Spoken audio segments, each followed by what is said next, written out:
Do everything to the best of your ability or you wouldn't sleep at night. Anthony Dauphin. Hello, everyone. Thank you all for joining us tonight for the fifth talk of the Tehran Summit 01. My name is Afam Yassi, and I'm the curator of the Tehran Summit.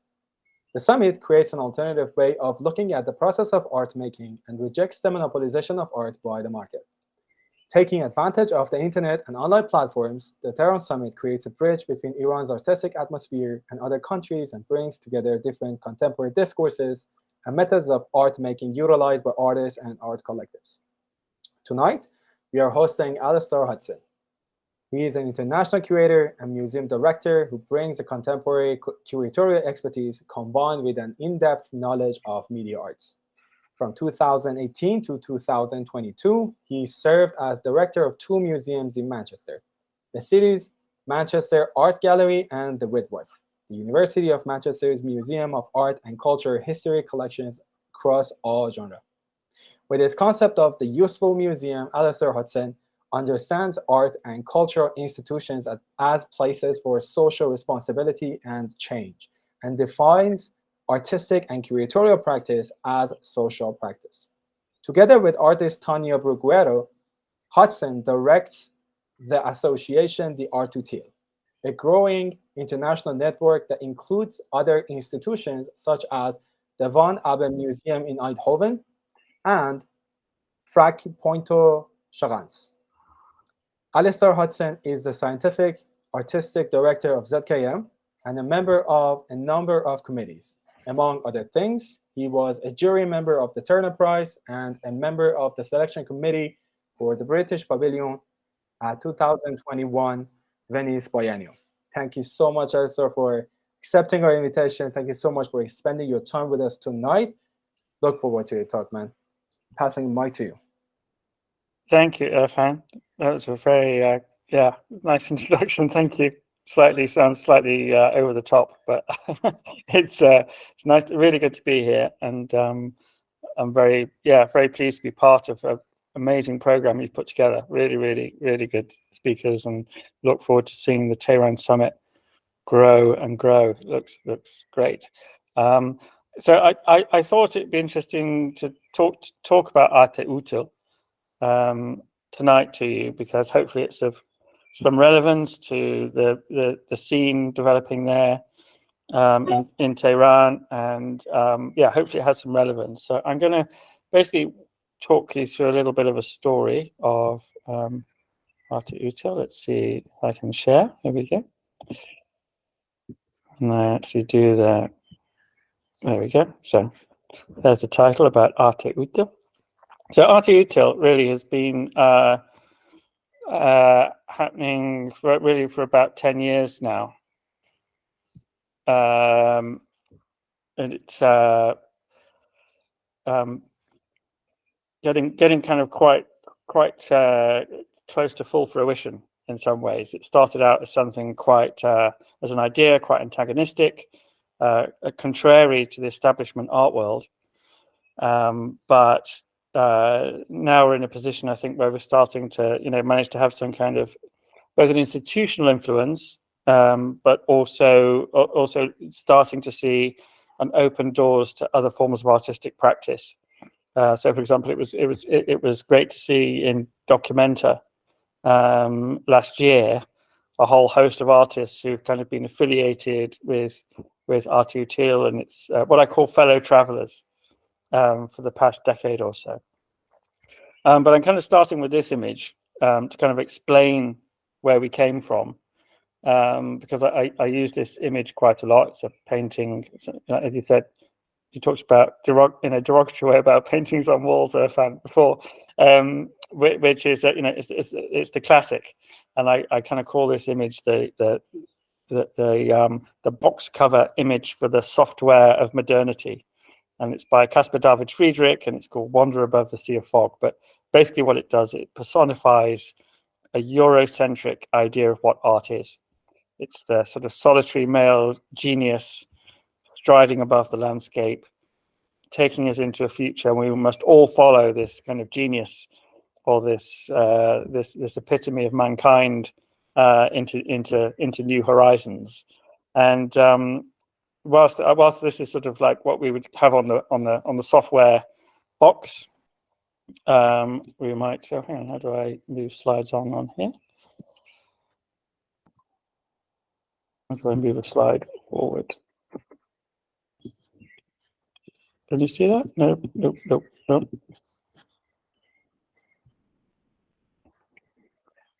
Trying to do this. Hang on, I'll go out and then share again. See how that works.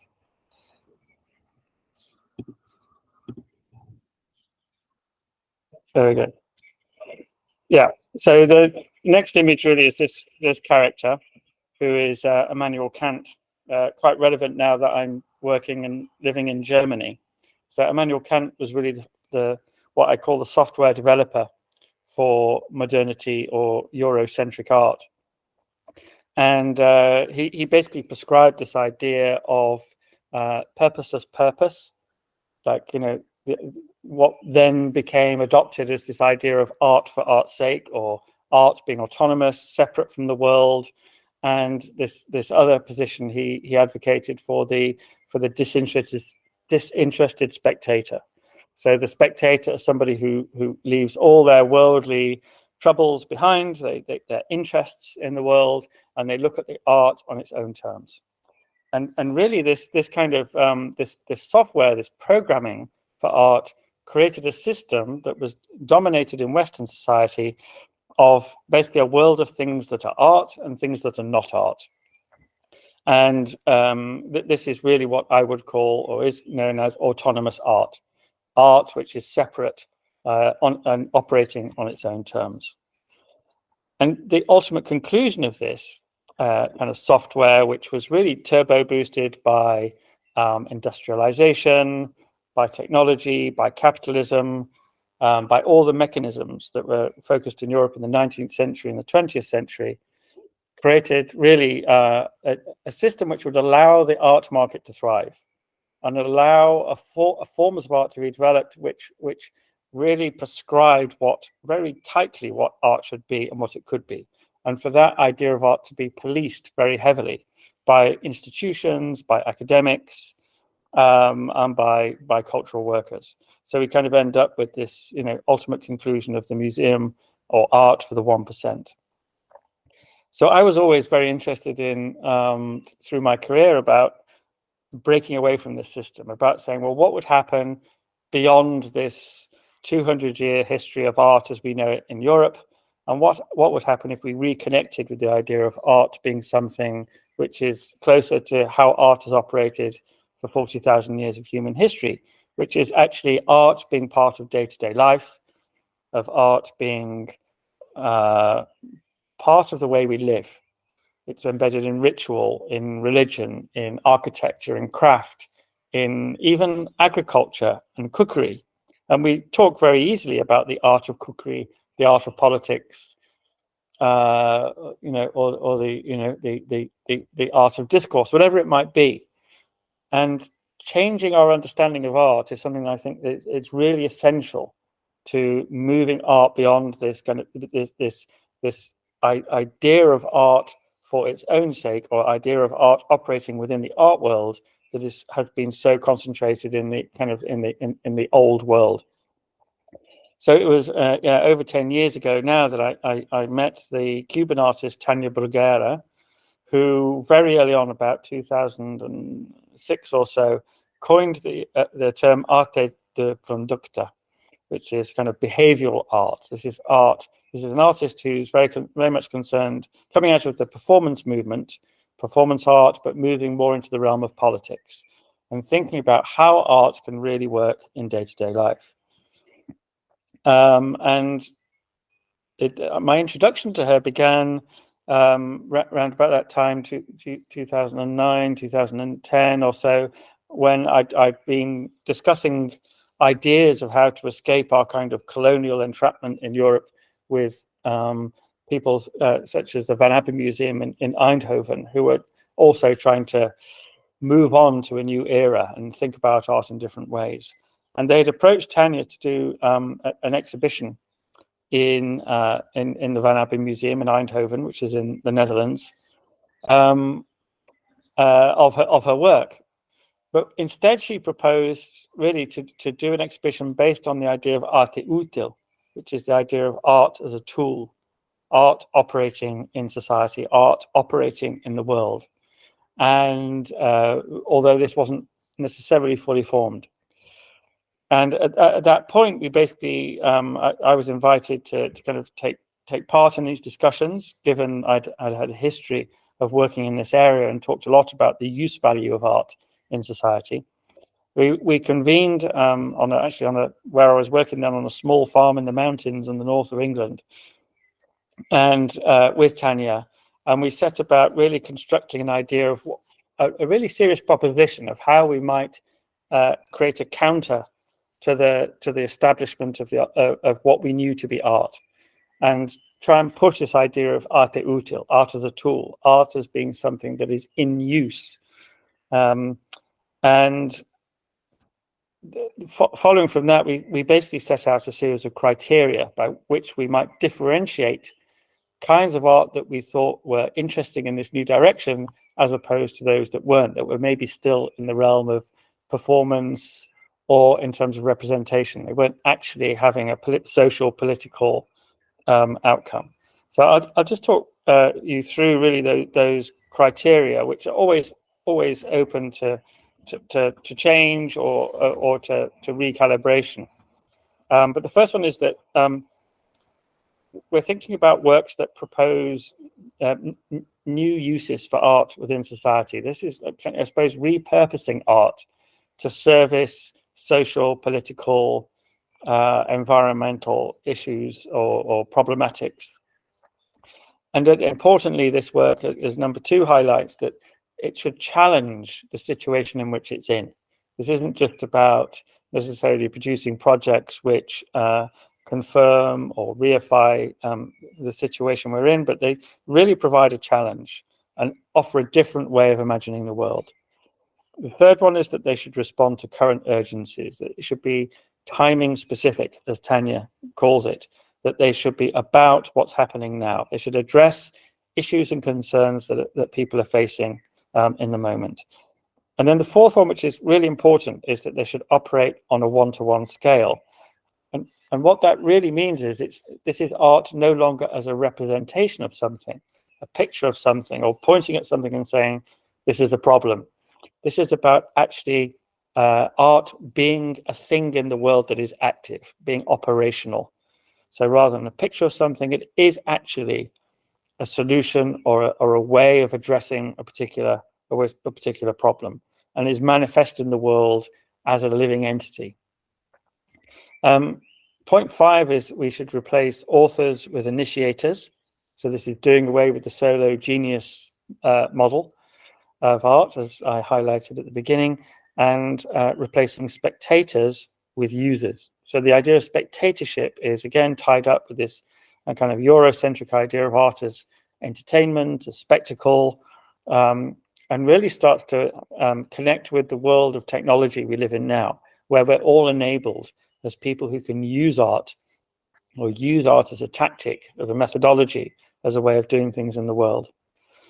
And 6th one is super important, which is arte útil projects should have practical beneficial outcomes for its users. So it really has to make a change happen.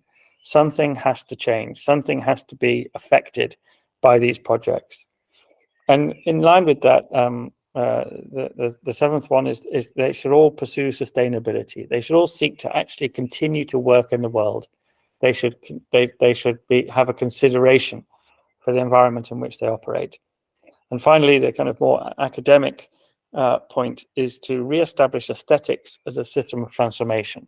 So this is no longer just thinking about art as image, as purely sensory perception, but is thinking about art as the transformation of the world through the senses.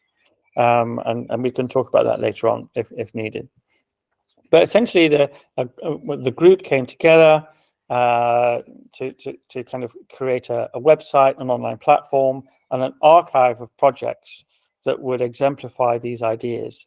And an open call was made out through the Abbemuseum, through the Queen's Museum in New York, around the art world through eFlux, all the usual channels, to basically call for people to submit projects that would then go into a museum of arte útil. So this is the Van Abbemuseum in Eindhoven at night. And the point was to transform the museum totally from being something that showed pictures and paintings and sculpture into one that became kind of animated as a kind of powerhouse, as a power plant of ideas, of propositions, of projects by artists that are tools that can then be used in the world. And alongside this, we produced a publication, a book, to kind of explain the theory behind this with Stephen Wright, called Towards a Lexicon of Usership, in which we really talk about how the language of art needs to change in order to change the system itself. And so here in red, this is the cover, by the way, of the book, and it's available for free as a PDF online at the Arte Útil website. But basically, the words in red are conceptual institutions to be retired. The words in green are emerging concepts, and the words in blue are kind of modes of usership, new ways of thinking about art and how we operate in the world. So you have things like gaming, hacking, gleaning, poaching, piggybacking, words like this. And then so that provided the conceptual framework for thinking about the exhibition, which was then configured as a series of 10 rooms highlighting particular projects, and kind of a presentation also of the archive of these hundreds of projects from around the world from this open call, which seem to exemplify these ideas. At the same time as well, we also wanted to make it very clear that this wasn't a new idea, that this is not in the tradition of the avant-garde of one thing replacing another, of usurping the previous movement and starting a new movement. On the one hand, it is a kind of movement, you might say, but it's one that's really reconnecting with that longer history of art. And in that history of art that we know, there are examples, of, for example, this is Eduardo Costa's useful artworks from New York in the 1960s, where he would replace missing street signs as art, or the Italian artist from the 1960s, 70s, Pino Poggi, who coined the term arte utile. And in fact, as we announced the project, he wrote to us and said, "Hey, this is my idea. I did this. This is my project in the 1960s." And we said, "Okay, it's fine. It's not a new idea. This is a long tail idea of which you are part. So come and join and be part of the project itself." So the archive itself, really, which is on the online platform, really has hundreds of these examples that I've just chosen a few at random to illustrate those. But for example, Project Row Houses in the US by Rick Lowe, and the community around Houston is designed basically to create houses for people to live in one of the oldest African American neighborhoods. Basically, as an art project, making housing for people to live in, and continuing to grow and resource a system for providing housing. Or this project from Indonesia, which is Buma Pemuda Rahayu, which is essentially a kind of education center, bringing together people from different backgrounds, sharing knowledge about how to construct and build an environment, a kind of nerve center for kind of urban, rural development that will really have an impact in the context there in Indonesia. Or farmification here in China, really kind of again a kind of pedagogical system which is about learning farming, learning techniques, which works with migrant workers and really passes on knowledge about sustainable agricultural techniques and how to produce food sustainably for society. Then there's projects in Argentina, This one here really, as an artwork, providing alternative, demonstrating, providing ways of supplying power to local communities in the lieu of a environmental disaster in La Plata Harbour. Here, this is Nuria Guel, who's a kind of, I suppose, an artist who appears a lot in the archive. So this is, for example, Degenerate Political Art Ethical Protocol. And this is a project where she created this anonymous corporation in a tax haven in order to basically have access to the monetary, financial privileges that the super rich have in these tax havens of escaping taxes, of escaping the normal protocols of finance and economics. Creating the corporation, which she then basically gave and handed over to an activist community, who sort of an anti-capitalist activist community, who could then use the same benefits that the super rich have in their way of working. And this is also another project by her, which is I think also quite interesting, that she where basically she created a project whereby she offered to marry a Cuban who wished to escape the regime in that country and gain Spanish citizenship by marriage to her. So basically, she did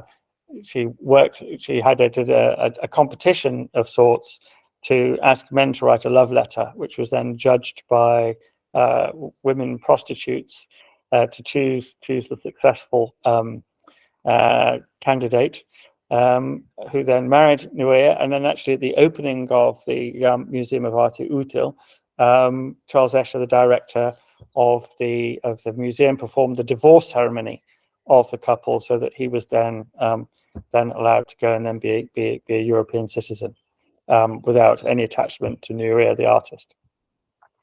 Silent University is a project by Annette Gut, and has now appeared in many different locations, and basically created a university learning structure for migrants who didn't have sufficient status to go to formal education in the country that they had arrived in, and really created an alternative knowledge system as a way of educating themselves, but also gaining access to employment within the host country.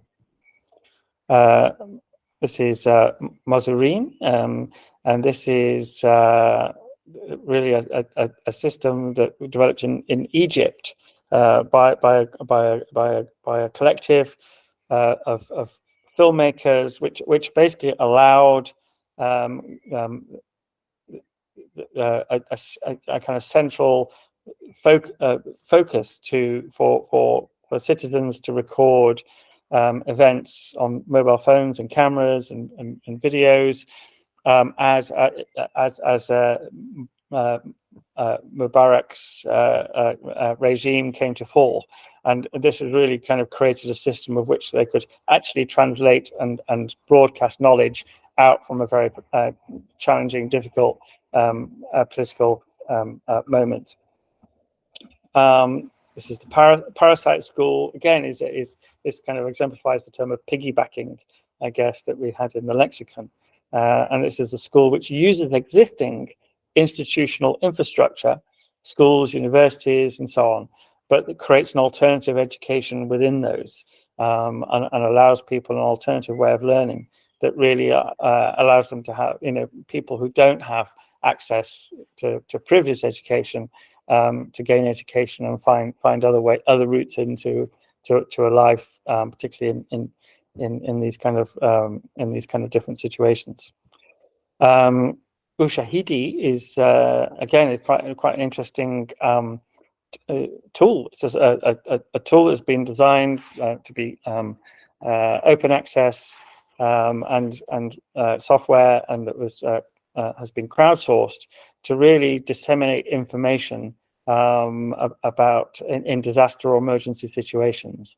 That it was developed in Kenya in the aftermath of kind of an environmental catastrophe there, but also then has been offered out as open source to really kind of activate citizens of particular situations so that they can really communicate when the systems break down or they don't have access to normal channels of communication. So basically, you can send in your report if there's a insurrection happening or a kind of political situation happening. It's all tagged to geodata, and it creates a live map online of people's reports of what's happening in their own locality. Institute for Human Activity is quite an interesting case of a project which initiated by a Dutch artist, Renzo Martins, but has really now become a project taken over by the communities who live on the old cocoa and palm oil plantations of the Congo. And this is really quite a fascinating project that's been happening over a number of years now, which is about liberating the plantation workers to have control of their own destiny and to reclaim what has been taken from them by colonialism. And this started out really as a project that I've also had personal involvement in and exhibited in the past, where basically the plantation workers were making art, they were making sculptures, which were then cast, kind of 3D scanned and exported to Netherlands, where they were 3D printed and then cast in as sculptures in chocolate that were then sold on the art market for high art market prices. And then those funds then went back into the Congo to support the reacquisition of land by the workers themselves, so they can run their own agriculture business.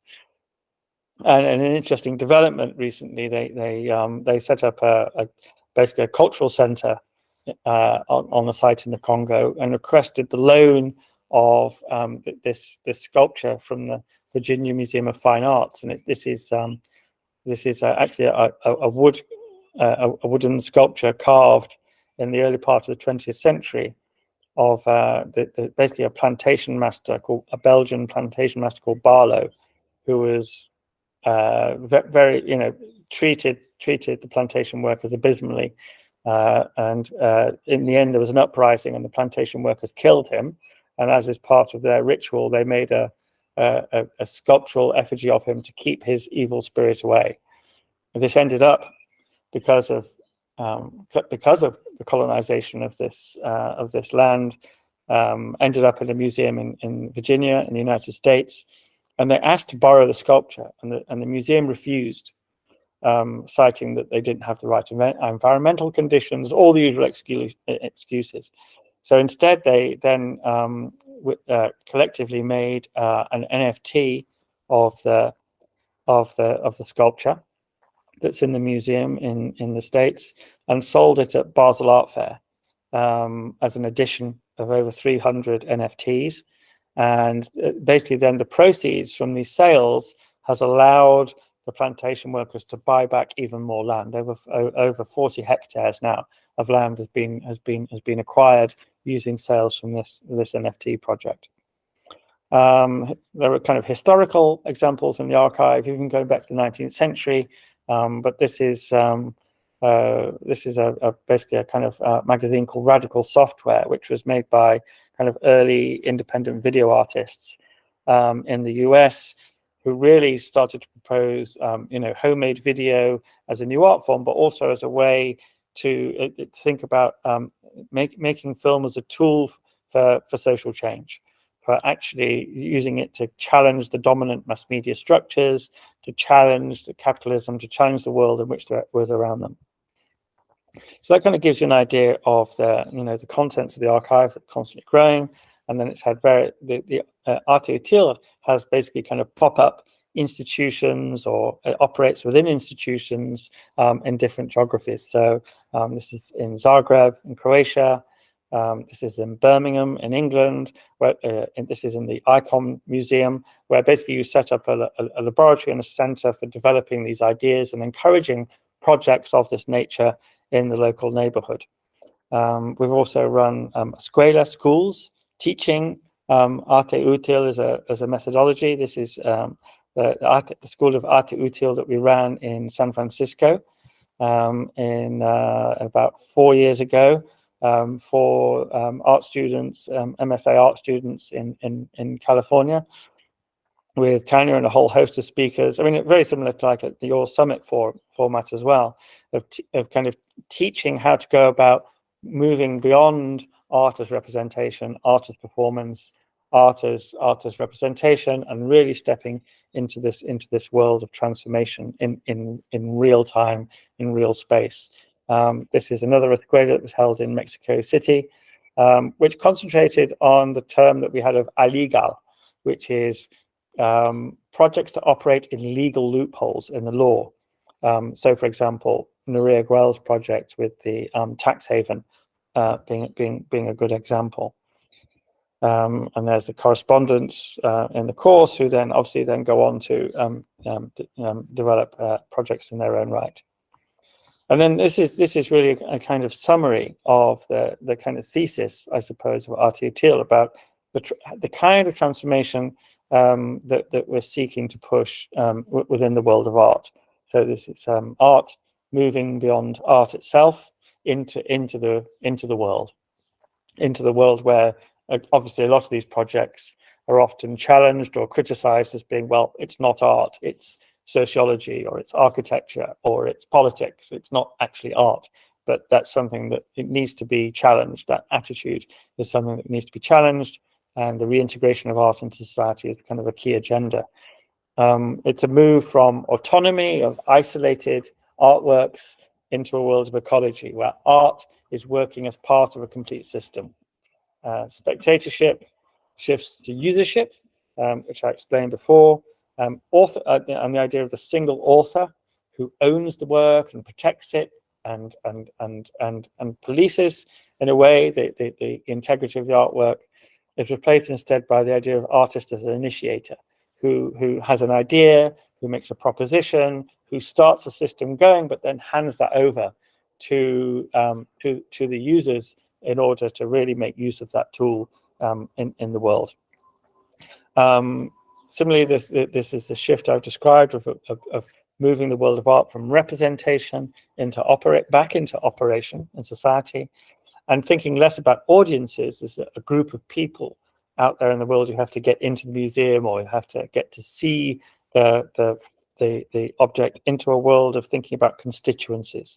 So these are active user groups who are engaged politically, socially, philosophically, or practically with the way that these art projects work. And as such, the museum itself starts to think less about collections as a series of objects and more about the relationships between things and the relationships between these things and people.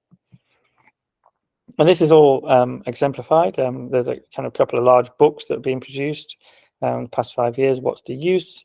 And the Constituent Museum, which really started to shape the thinking about how we might actually start to change our institutions in this way. And that's of particular concern to me in the way that I have thought about working as a museum director in Europe. And a key term for me in the lexicon was this idea of the museum 3.0, which is really trying to take the institution from the world of representation into the world of operation. And this might easily be described as thinking, less about Museum 1.0, which is like the 19th century idea of you put the art in the museum, people come in, see that object, and are emotionally, educationally changed, transformed, or the Museum 2.0, which is the kind of more recent idea of people come in and they participate in artworks, they participate in cultural experience, but it's still the museum director, the curators, the kind of if you like, the 1%, still dictating what that version of art is. So the Museum 3.0 is really the user-generated version, where art and its meaning is generated collectively by a whole host of users who come to the museum and use the museum for their own ends, not to really create cultural capital further for the institution. And so really, I over the years, since Arte Útil began, I began really in my own work applying these theories, not just in terms of art projects, but in terms of the institution itself. How could we transform the traditions of the museum into one which is active as an operative political, social institution in society? So to give you an example of that, this is the two museums in Manchester that I ran until recently. The Whitworth Art Gallery here, a kind of august red brick Victorian building, and the Manchester Art Gallery, which is a sort of classical European museum with columns trying to look like something from ancient Greece, obviously. And the history of the Whitworth is very interesting because it's situated not in a city centre, but amongst some quite complicated communities in the city, dominated by migrant communities, certainly since the 1950s, and particularly that area was known in the 1980s for riots by the Afro-Caribbean community, who really had no agency.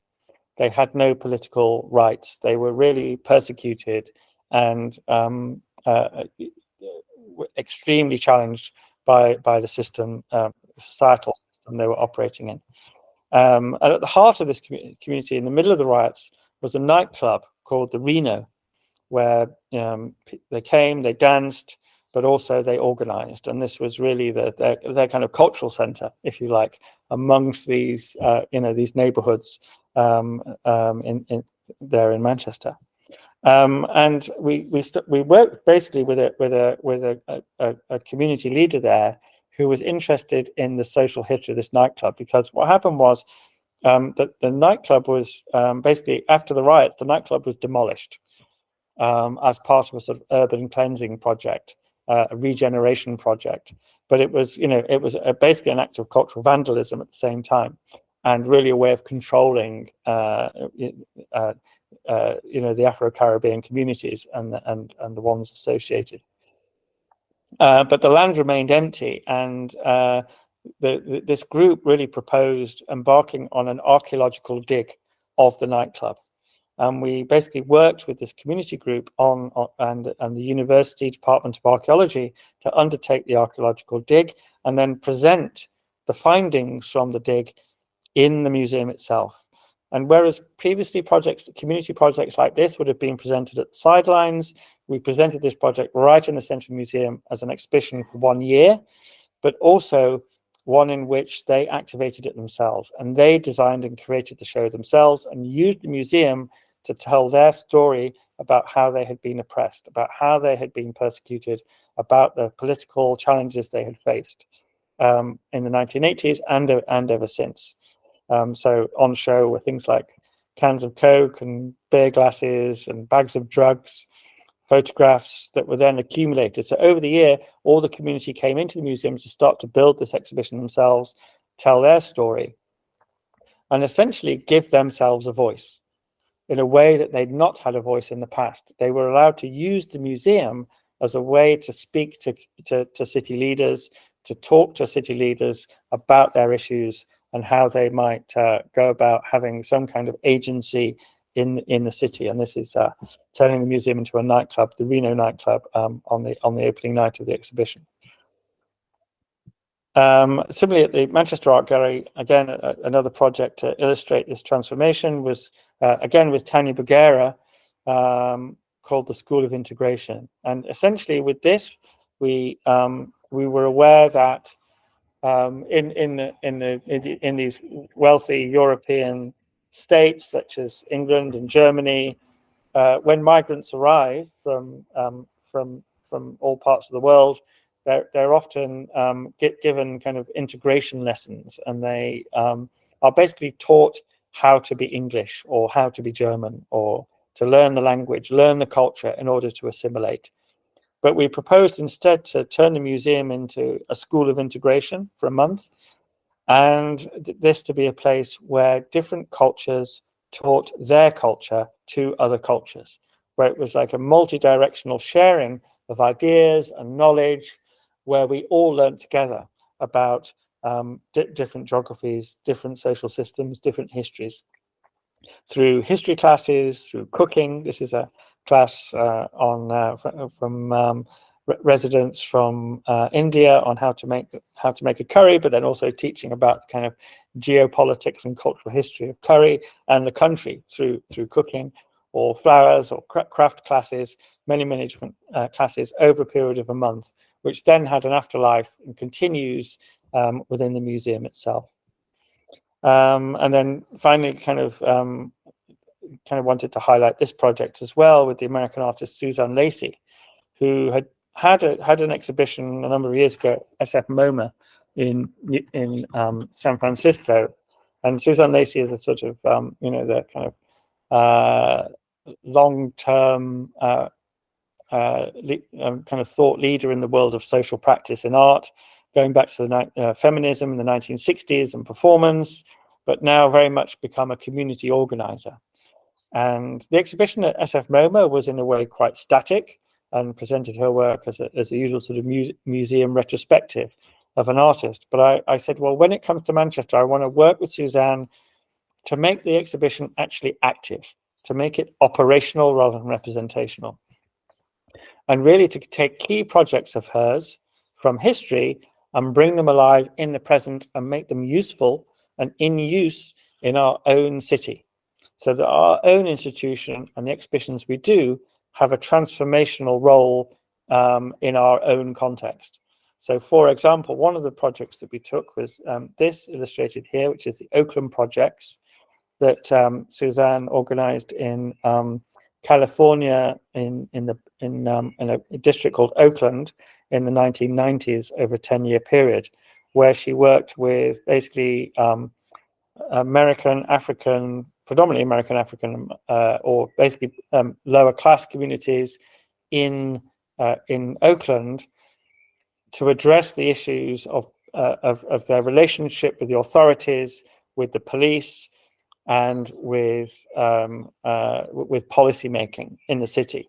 So basically, these were communities that were supremely disadvantaged by the system in America, where there was a lot of conflict with the police, a lot of inner city violence, and they basically undertook a series of programs using mostly film and technology to create basically visual literacy, a way of these communities learning how to use video and television in order to tell their stories and speak to power, speak to the authorities, and organized through a series of events. So on the right is a kind of event with community leaders and police making films on the rooftop of a multi-story car park. This was then shown, these film projects were then shown in the museum in the traditional way, but then importantly, we then used the display and this material as a resource to teach young people in Manchester about these techniques of media literacy, about how to speak to power. So working with basically the kind of predominantly black communities of our local neighborhoods, to also teach them these techniques of how they can use these systems of taking control of media, and in this case now more digital media, in order to really speak to power. And again, this is about using the museum to really have access to systems change, for them to be in control of it. And this is a guy called Eugene, who was a community leader trying to get young people out of violent gang culture in the city and into education. And this became the focus for our work. And then again, we were allowed to wanted to kind of use the museum's resources to empower this as well, because obviously this needed money to make this happen. So we basically again took a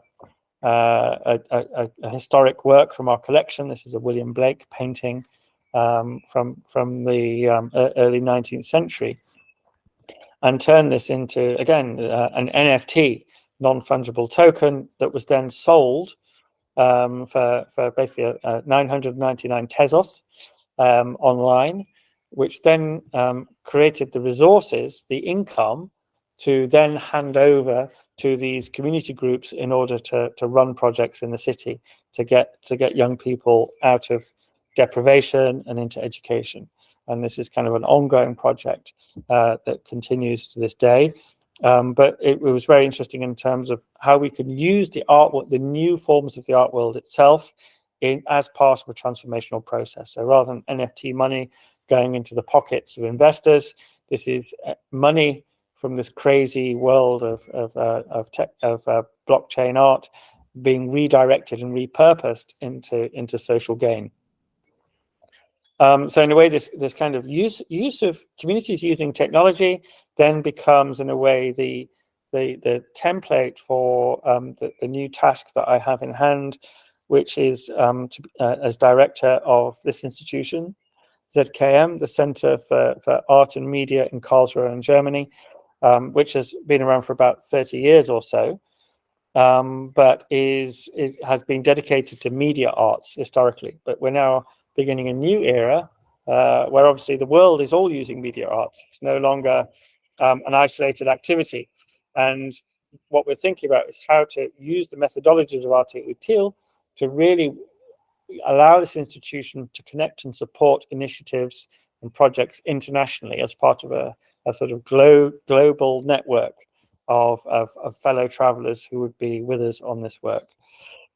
So I will finish there before that next chapter starts, and maybe another time we could reconnect with how that goes. But here's the website of Arte Útil, and it's probably worth discovering it yourself. And also on there is the facilities online for you also to submit projects, because what we're very keen to do is to kind of open up the website, the archive, as a kind of shared open source toolkit for basically people to take these ideas, to borrow from them, to take tips, to learn tactics of how to operate artistically in your own situations, but also that we might learn from you as well, and that we create this kind of two-way mutual learning tool that then grows and grows and grows. And we're particularly interested in really redistributing this away from Europe, where it began, for kind of political reasons, and for kind of beginning the project in the heart of the old regime, if you like, and then really now working on transforming that into a much more redistributed global network that we are thinking about exhibiting for a year in ZKM in 2025 and 2026 with ideally, I was talking to Tania recently about having a school that operates alongside that as well. So hopefully that gives you a bit of an insight into that world, and hopefully is of also some relevance to you. But I'd encourage you to explore the website and stay in touch and communicate with us if you wish. Yeah, thank you so much. Yeah, that was amazing. Thank you so much. If anybody has any question, you can raise hand here, and or you can write comment section. It's so interesting. Like your talk is so much connected with what Nato Thompson was talking about, and I'm sure that you know Nato. Yes. Yeah. Yeah. Because he was on the when we did the first open call. He was involved in that as well. He was one of the correspondents. Yeah, it was because he's doing the same thing that you were doing, but in a different region. Yeah. And this talk was about about the theoretical aspects of what you're doing. Like you were doing it in a practical sense. But he talked about building infrastructures, and you're doing that in the an international scale, right? That's the whole idea of the Terran Summit. When I came back to Iran, I was like, I want to do all these amazing things, but there is no infrastructure. What can I do It was like, well, you've got to like build it by your own. And yeah, that's how I came up with the idea of like the summit, like creating this community, creating the network of like-minded people, and they all Yeah. join. And it ties back to the whole idea of like you talked about artists, that like traditional image of the artist that is a single genius working in their like ivory tower, going to their like studio, making the most amazing piece. But these days, you have to have this collective thoughts. You need a whole group of people just to support, and just so that you can make the artwork and you can like proceed further. uh yeah, and one thing that NATO talked about is that to create real change, we need to go beyond polemics, and that's Yeah. actually what you're doing Hmm. with Art2Til. This is not simply about just let's challenge our thoughts anymore. It's about it's enough with representation of these like issues. Like do something about the issues. Like that's like when we are going to start actually making changes, right? That's what you're doing with the Art2Til, I guess. Yeah, exactly. And of course, and clearly, it's not just us doing it. It's like all these projects are really amazing. Absolutely, yeah. They're all just fantastic stories in their own right of people coming together, making something happen. And I'm a great believer in learning through doing.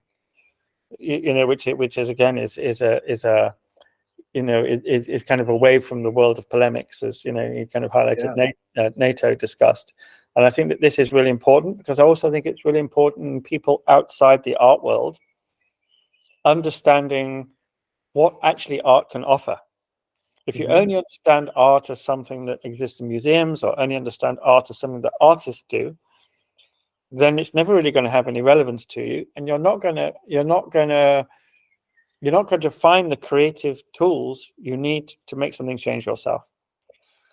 So actually, by actually doing things, which I think you're doing as well, which is super interesting, people come in and they become part of that process, and it pulls them in, and they see the change happen, or they become part of that change happening. And that's incredibly powerful, I think, as a kind of as a way of operating aesthetically, which is this, being in the same space and seeing something change. It's incredibly powerful if people themselves realize they can change something, and that can be really small at first. It might, but even just to change this to that on a small scale suddenly realizes that, oh, if I can do that, maybe I could do it on a bigger scale. Maybe if I can turn a lump of clay into a bowl, maybe I could turn this old building into a useful building. Maybe I could turn this neighborhood into a derelict neighborhood into a thriving neighborhood. Maybe I could turn this city into a thriving city. So it's about that understanding of artist transformation that's really key, and for people to be absolutely embedded in that process rather than just watching. Yeah, definitely. And I love that you started your presentation with Immanuel Kant's idea of like, because formalism comes from Kant's ethics, like Yes, exactly. treating things not as a means to an end, but as an end to itself. But and that becomes sort of like a slogan, which later Greenberg used to justify formalism. But from my point of view, like formalistic artworks and paintings were just means to an end. Like they were like paintings to be sold and bought for the bourgeois. That's a means to an end. It's not an end to itself. Absolutely, yeah, and I You think know I think also all this system isn't really based on Kant himself. It's based on a misunderstanding of Kant, or actually exactly. a misuse of Kant to Yeah, reinforce a system, to underpin a system that he didn't mean. He talked about the purpose of art. It can also be to have no purpose, but that is also its purpose. yeah, exactly. And people, over the years, I've been heckled and shouted at by various conservative art world types who say, what the hell are you talking about? It's rubbish. You know, art. The point of art is to have no use. That's what defines art. And I said no, because all art is used by people. Yeah, it's used politically. It's used to reinforce power. It's used to create wealth. It's used to oppress. It's used to create emotion. All kinds of things. If art was really useless, people wouldn't bother with it, but they do. yeah, exactly. And that's so important, like talking about change, like especially with the current situation in Iran. Yeah. You know, we need change, and we need artists to care about this idea of like change, because mostly they're like, I want to just sell my artwork, and I'm like, that's not what you should be care about right now. You should be care about like the whole, like we are getting, like people are getting executed, people are getting killed in the streets of Tehran, in the streets of Iran. People, you know, like Iran is like bleeding right now, and all you care about is, I want to sell my artwork. I want to go to this biennial and that like art fair or something. I'm like, dude, are you even an artist right now? Like, you should be more like, you should be more than like a businessman, you know? No, well. Ghazal, go ahead.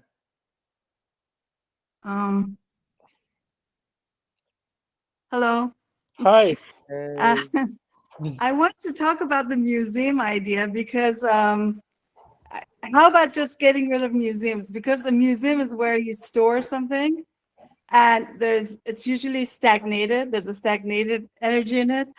And I want to tell an example. For example, you know, when I'm in France, I live in a neighborhood where I have a lot of neighbors who are drug dealers and stuff like that. So, I mean, when I was only here, like I think it was in 2009, I took a bunch of kids of my building, the drug dealers, to the Museum of History of Immigration, where some of my work was shown. And the only reason they came there, it was not because of the idea of the museum. It was because of the history of immigration. Yeah. So they came there.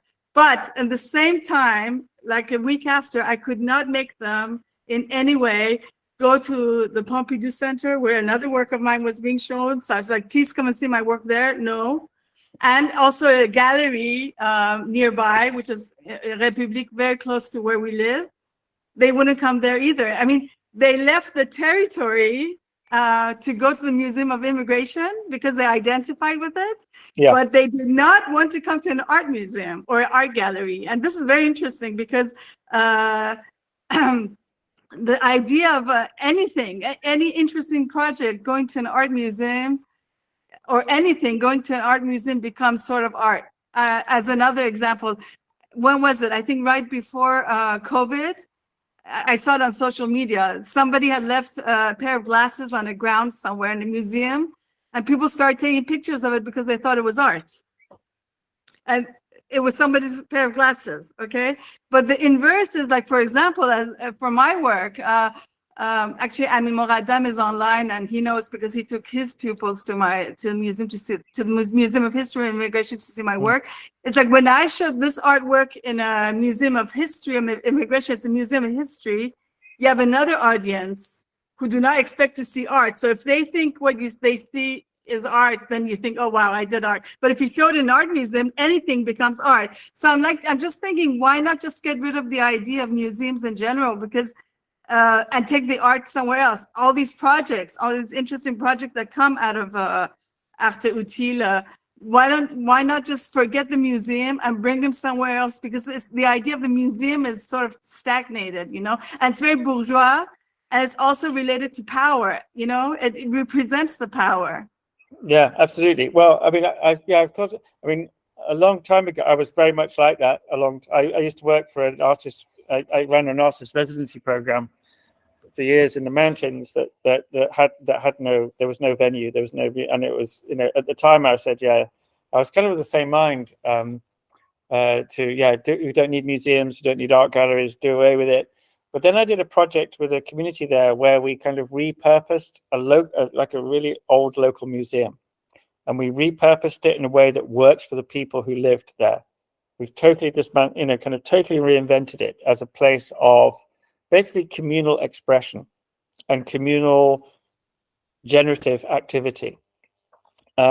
And that made me realize that actually there's something actually quite powerful about the museum as a public institution. That in today's society, particularly, this is possibly more, in the I'm working in the British context here back then, or in the European context, but there are increasingly fewer and fewer public spaces where people can come together and organize, where they can come together and have some kind of communality and some connection with a broader understanding of what a socio-political society could be. And it made me realize that actually, rather than doing away with the museum, why don't we, and also in a way that's kind of also maybe in the avant-garde tradition of like knocking things, destroying things and starting anew. This is maybe like the art historian in my head working. But what I was interested in doing, well, why can't we just repurpose the museum and bend it so that it doesn't become this silo? I mean, really, museum doesn't mean an isolation chamber or a storage depot. A museum, really, in its initial form, should be the place where you commune with the muses, the place where you commune with the kind of ideals of society and culture and how we work as people. That really is what a museum is. So what I'm really interested in doing is like bending the museum into something else that really that does have relevance, that people do see as a place where, it was the same in Manchester, the kind of, I highlighted a few projects, but a lot of people in those projects I showed had never been in a museum before and were the same. I would say, well, why would I go in there? What's that for? What's it got to do with me?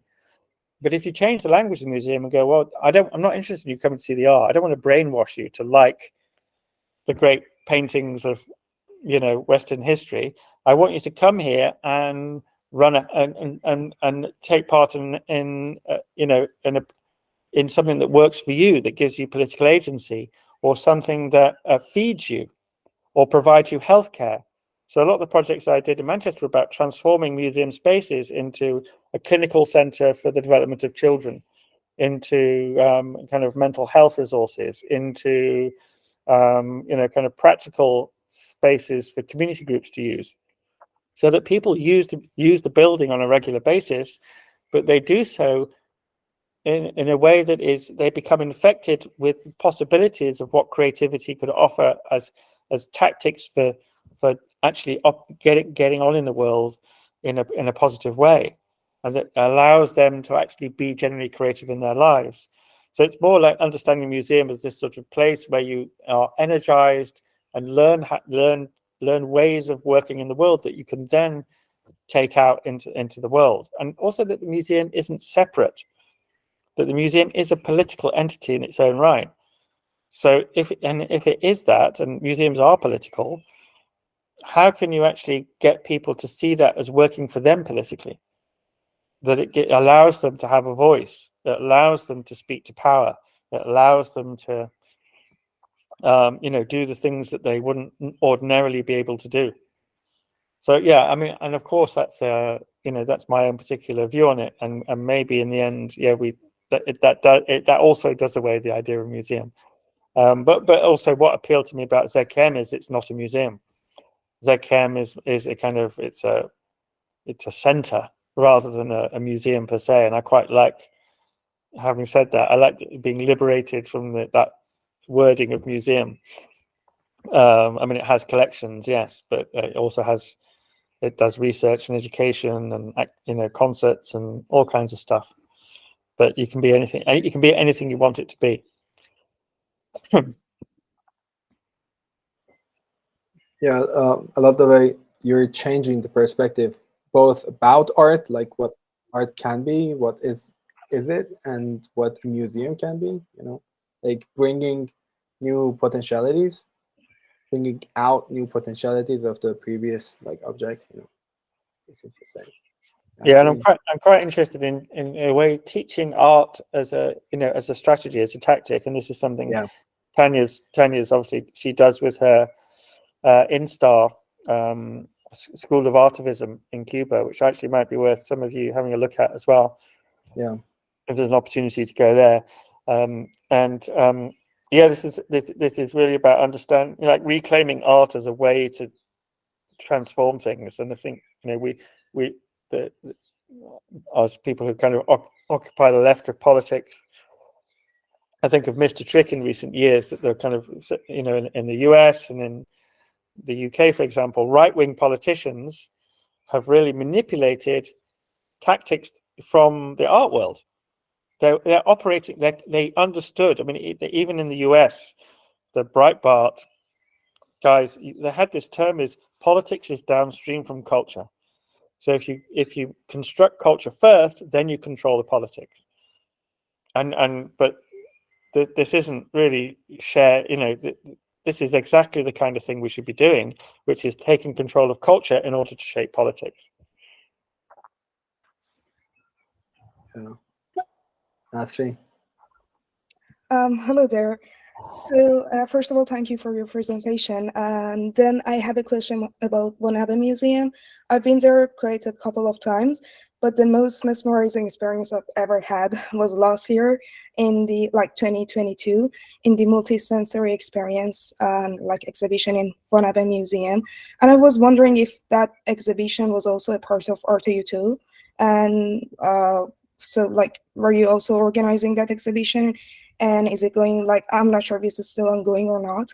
Are you, do you have any plans for the future exhibitions like that in Van Abbemuseum or other museums across the Netherlands, or any other parts of the Europe? Sorry, which exhibition?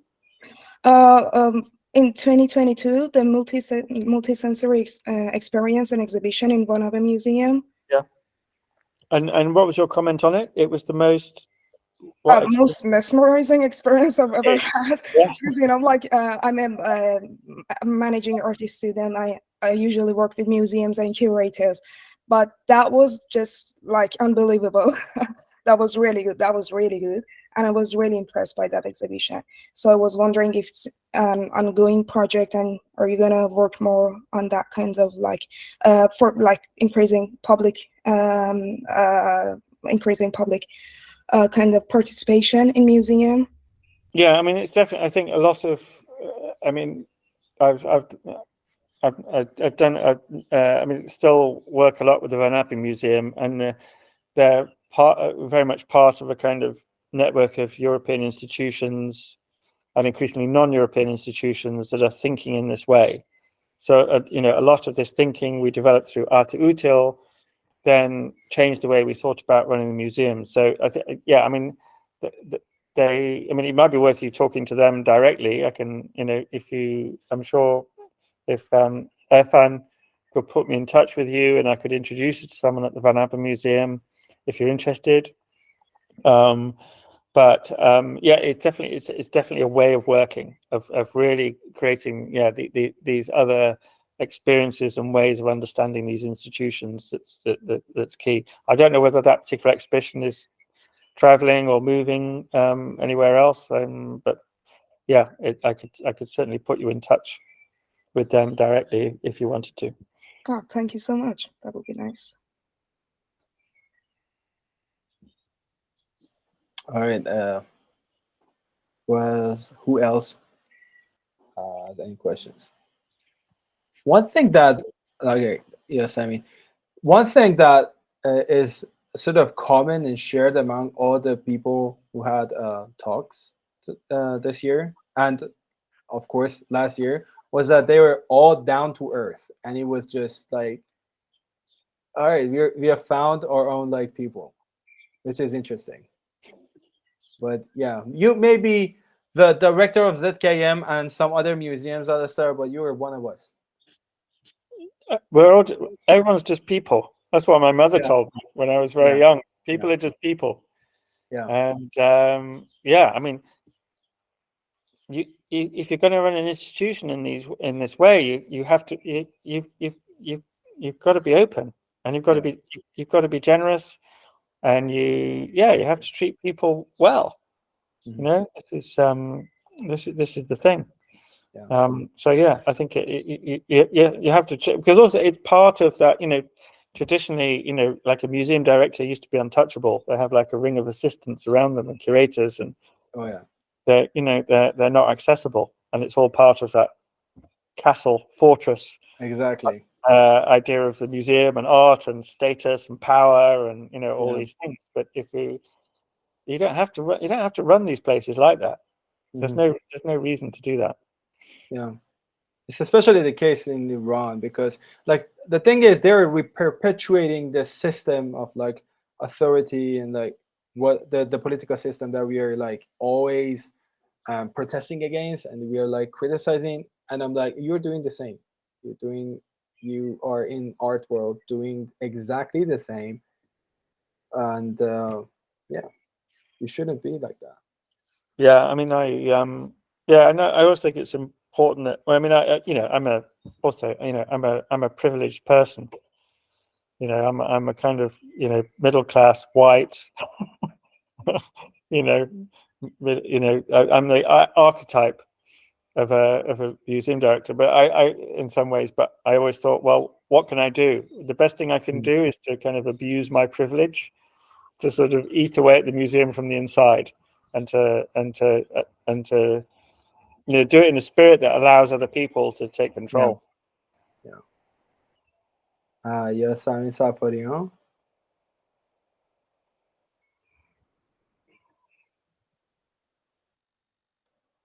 Yes, I mean, we cannot hear you. Hello.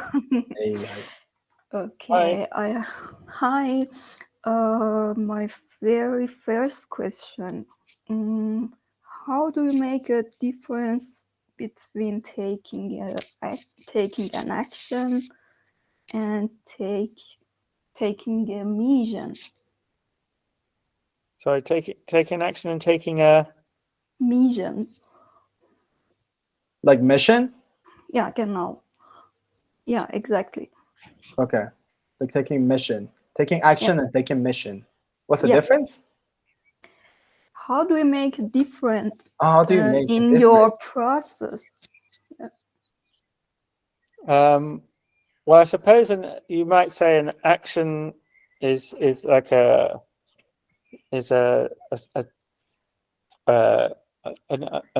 isolated event. An action is something that happens. You do once or you repeat it. But a mission is, I would say, is more a strategy. A mission is a way of connecting a series of actions together in order to have greater effect.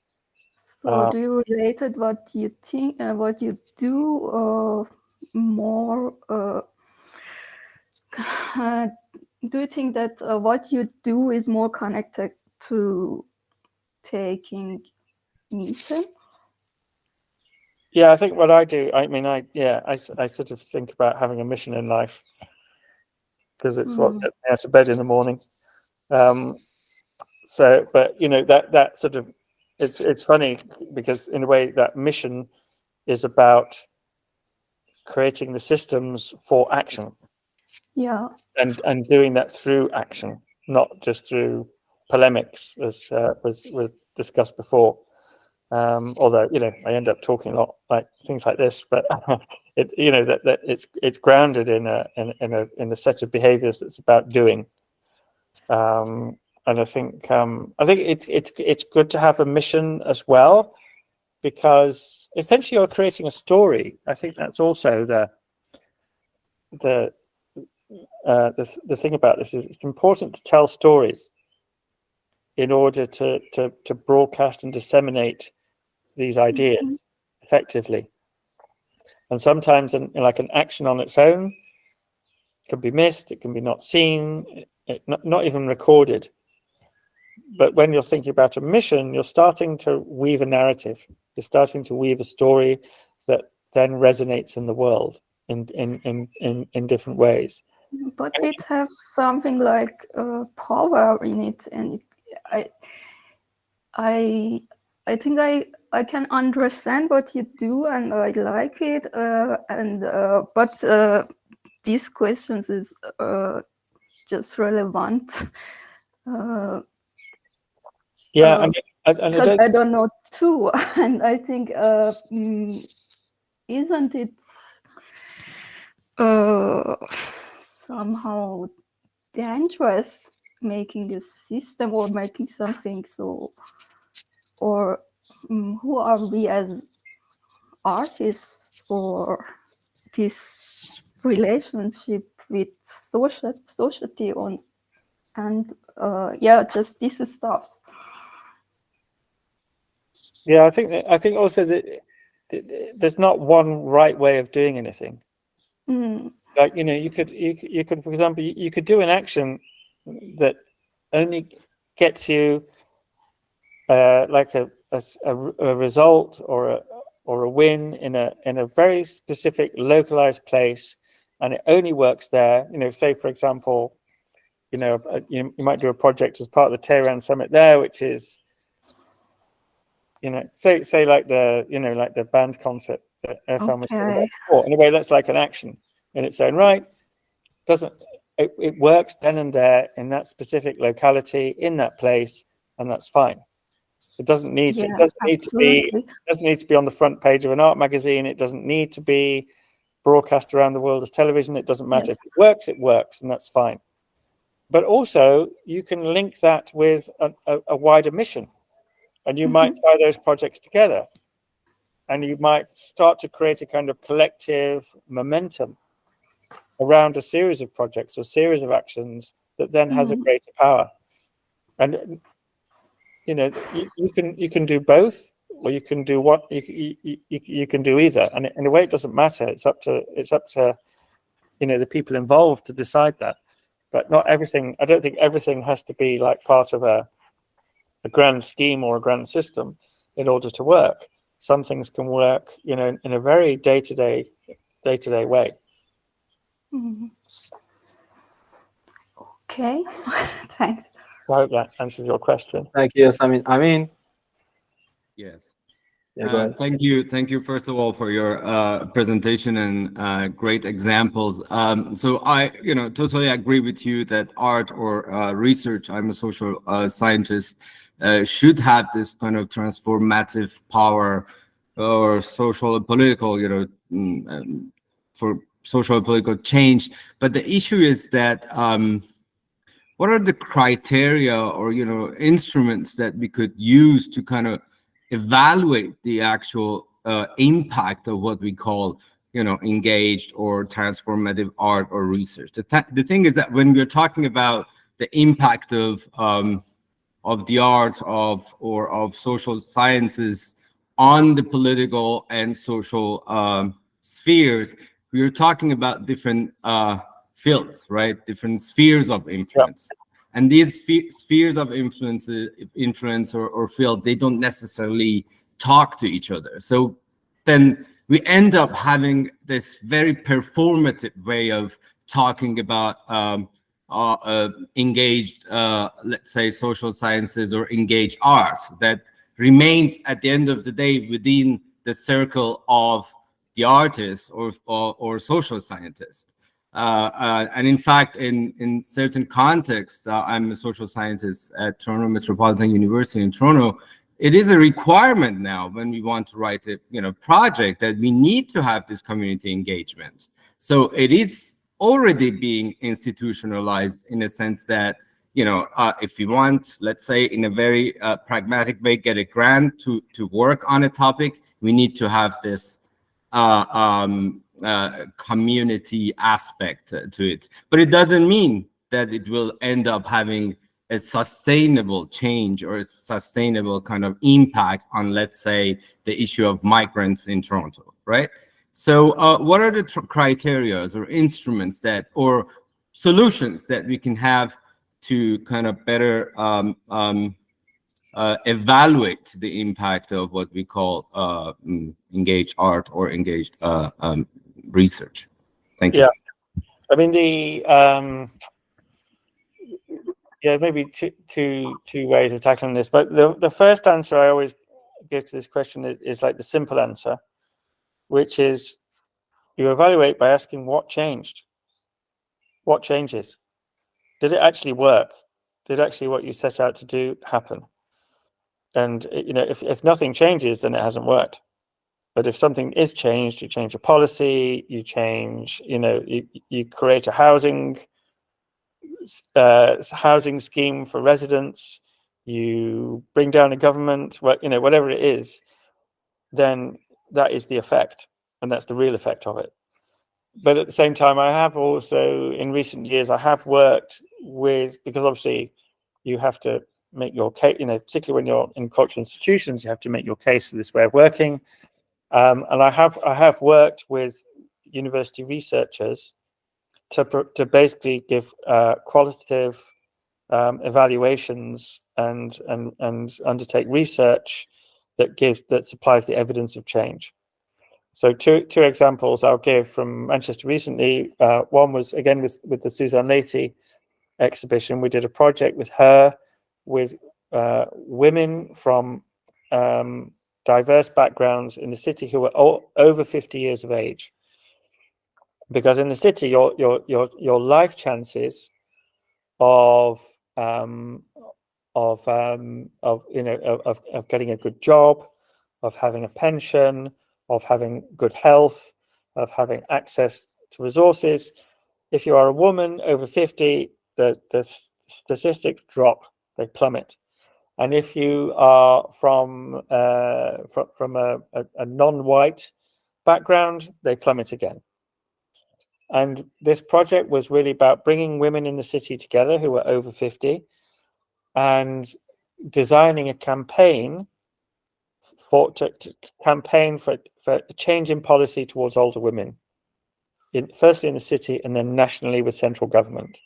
And we did that by conducting interviews in this project in the gallery space and using that research itself as with older women as to create a policy document that would then be taken to London, to government, to campaign for policy change. So on the one hand, the university researchers documented the transformational changes in these women's lives as they took part in this project. But ultimately, the test will be, do we get to change the policy at government level? That will be the ultimate evaluation. Similarly, I did this project where we turned a gallery into this space where families with young children from ages 0 to 5 normally have to undergo clinical tests to assess the child's development. So kinetic skills, cognitive skills, how are they progressing as a child in the world before they start school. Normally this is done in hospitals, in community centres and so on. And because those community centres started to get closed down by cuts, we turned a gallery into one of these centres for assessing children, where medical practitioners do the tests on babies and on young children, but they do it in the art gallery using the art collection as the tools for making the assessments. So children play with works from the collection, they look at works from the collection, they do activities, all based around art. And we had a PhD researcher working on this project with us from the School of Social Sciences at the university. And that provided very clear evidence that the child's development is enhanced and increased through doing this activity in an art gallery with art. And secondly, that the parental bond between baby and mother or father is also enhanced by doing it in these situations. And we have a very clear clinical study of the change that enabled. So I think you can do it. You need, and you need like university or academic partners who are willing to work in these ways. But I think the appetite is great for it. Super interesting. Thank you so much. Yeah. Okay. Thanks, Alistair. Is there any other questions, folks? All right. I guess that's it. We can wrap up this session. Thank you so much, Alistair. Very nice to meet you. Thank you so much, and thanks for such interesting questions. And Absolutely. Thank you so much for being with us. Yeah. Well, best of luck with the rest of the summit. Yeah, thanks. Hope it goes well. And good luck with whatever you all do. All right. As artists or thinkers or activists or whatever it might be. So yeah, it was a real pleasure. I really enjoyed it being with you tonight. Yeah, same. All right, bye-bye. Okay, Bye. bye everybody. Bye. Bye bye. Bye. Bye. Bye.